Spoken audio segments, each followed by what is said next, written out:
Hindi sa hinuhusgan ko si Oliver pero pwedeng mangyari yon. Posibleng nagkamali sila. Posibleng hindi siyang apo ni Sir Eduardo. Pero sir, sa naalala ko, nagpa-DNA test si Sir Eduardo tsaka si Oliver. At nag-match sila.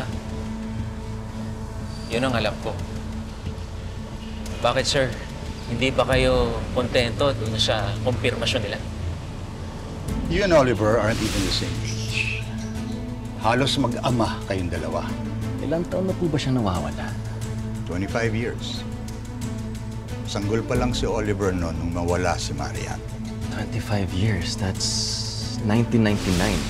Sa alam ko, at base rin sa sinabi ni Sir Eduardo dati, kung nagkaroon nga ng anak si Marian 25 years ago, sa akin yung batang yan, ako lang ang naging karelasyon ni Marian. Wala nang iba. Pero sir, bakit Gregory, huwag sana lumabas ang tungkol dito, ha? Respeto na rin natin kay Marian. Opo, sir. Makakaasa po kayo. Pero, hindi po ba ninyo sasabihin kay Sir Eduardo? Ayaw ko silang guluhin, eh.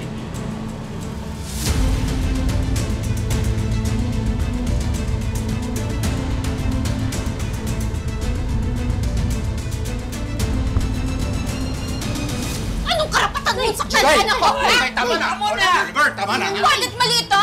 Ha? Ako ang harapin mo!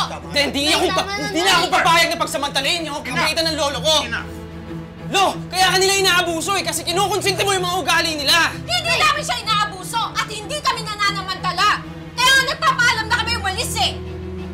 Ano pa ginagawa mo dito?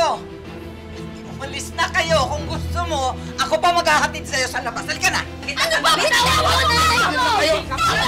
Tama na! Wala! Tama na!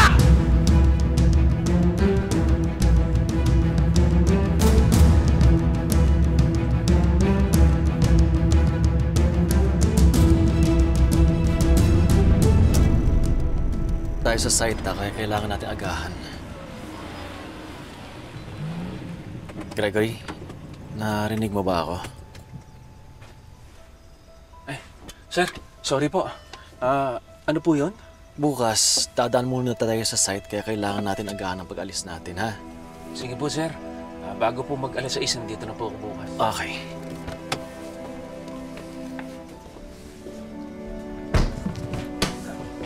Sir Albert?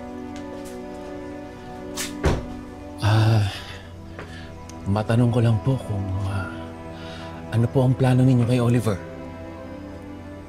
Paanong plano? Di ba sinabi ko na ayaw ko na makialam sa kanila ni Sir Eduardo? Pasensya na po kung medyo nangingialam ako. Ayoko naman pong pangunahan ng mga bagay.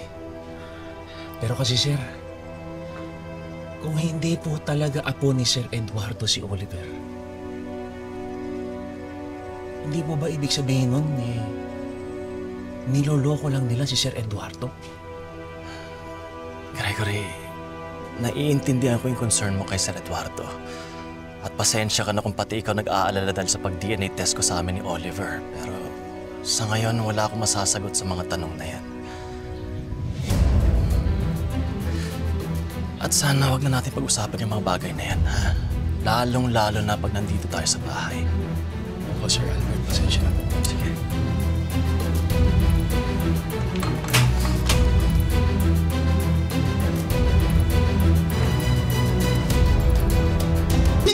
Respeto ang bahay na to. Hindi ninyo binigyan ng kahihiyan ang sarili ninyo. Sir Eduardo, hindi naman kami ang nag-umpisa. That's not the point! Hindi yun ang issue kung sino yung nag-umpisa. Para kayong mga bata, nagsisigawan kayo. Pwede naman daanin sa magandang usapan. Ano, gusto ninyo magkasakitan pa kayo?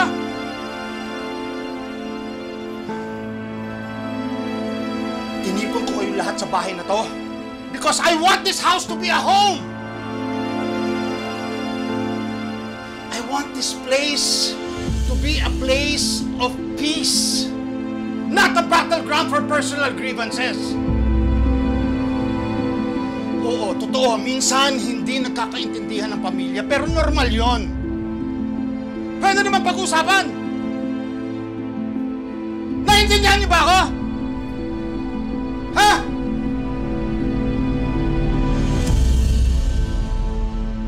Opo, Sir Mayor. Sorry po. Sorry po, Lo. Hindi na po maulit. Pasensya na, sir. Sir Eduardo, pasensya na po. Lo. Pasensya na ho kayo, ha. Nadala lang ho ako ng emosyon ko, eh. Dahil sa mga masasakit na salitang sinabi ni Rambo. Ha? Wala naman ako sinasabi mo sa sakit na salita ah. Sinabi ko lang naman na nagpaalam na kami. Pero sinabi mo kanina Oo, tama na. Ayan na, nagpapangayan na naman kayo. Tama na. Huwag na kayo mag-aaway, ha? Kayo rin, ha, Guada? Juday?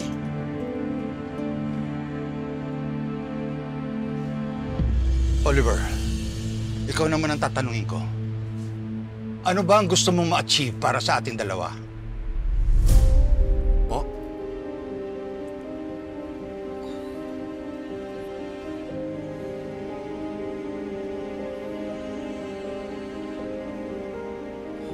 Lo,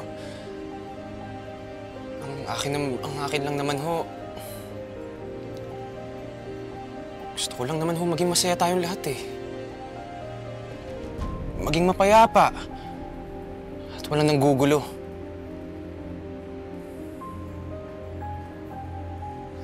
Yan naman pala eh. Pareho lang naman ang gusto natin eh.